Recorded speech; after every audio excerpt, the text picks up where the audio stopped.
All right. Coming up next, we have the Entwine team. They have a really cool popularization of collaborative or interactive storytelling. It's really awesome, and they should show you what they got. All right. Hey guys, we're Entwine. This is Jacob. This is Emily, Natasha, and I'm Dean. And we're the team behind Entwine. So, Entwine, what inspired Entwine was really reading interactive articles like Bloomberg's What is Code, New York Times' Snowfall, which really take advantage of the features that a modern browser can do, incorporating interactivity into their stories. And so we really wanted to do this because we knew that large media companies had production teams that could put these kind of articles together, but for the individual storyteller and content creator, it's going to be very difficult for them to do that because they don't have the budget for that. And so there are tools like Medium and WordPress that exist, but they don't have the ability to introduce interactivity that we were looking for. And so that's why we created Entwine, to bridge that gap, where we wanted to provide a platform that could allow us to easily create interactive stories. And so the crux of our app is really a parser, which takes the text that people are typing, and it will recommend and highlight the characters and locations that are important to the story. So I'll pass it off to Jacob, who'll talk more about what a story created in Entwine would look like. Thanks, Dean. Now, our priority as a team was to streamline the user experience for the readers. To that end, we built our reviews as React components so that we could seamlessly transition between scenes and use materialized CSS to style those components. As you can see, in Entwine, a reader experiences a story as a series of scenes, each of which has its own set of interactive modules.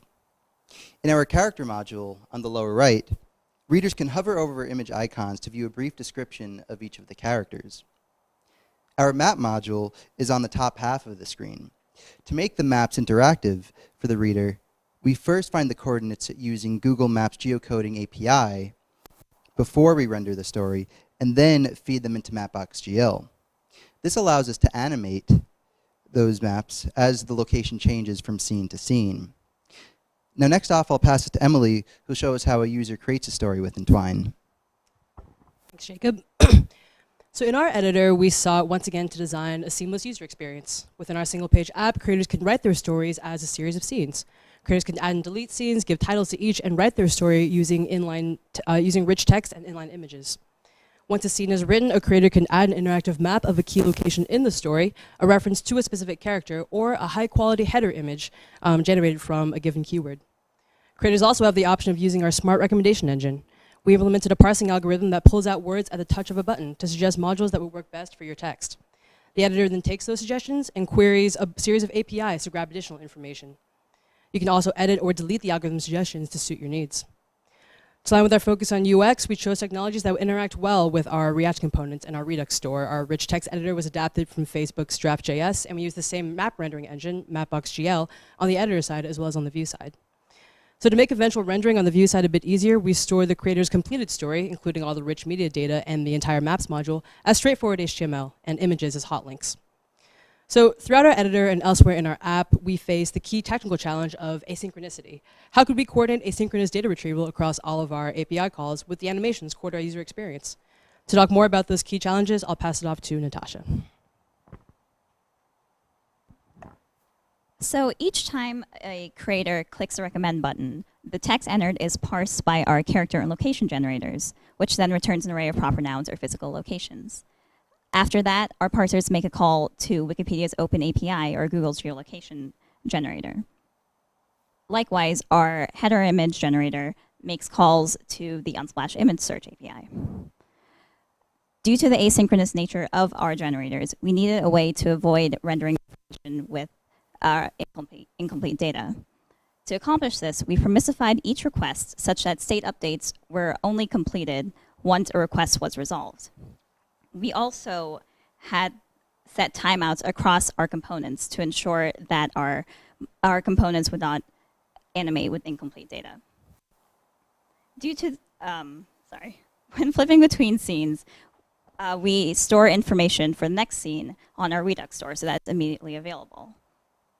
After we hit publish, our story is posted to our Postgres database. When we then pull our story from the Postgres database, our Vue components are able to connect to the information we stored and re-render. So that's our app. We really enjoyed making it, and we're really excited about what we've done and what we could do.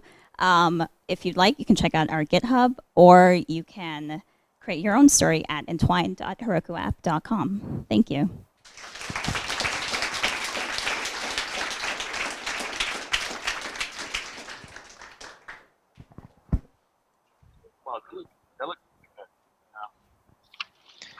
I think I can exactly see who in the New York Times newsroom is going to need that tool, because it's like right now it's all custom made, all these kind of things, and to make something that I can imagine over, you have a marketplace of modules, and you can, oh man, it's very cool, and well done. Looks great too. Yeah. Yeah, I love that they delivered really well on like the UI of it, so that it isn't just like, oh, we can create interactive stories in general, but that actually look really good. Yeah. That's pretty cool. Yeah, it looks that thin column, a lot of nice design touches.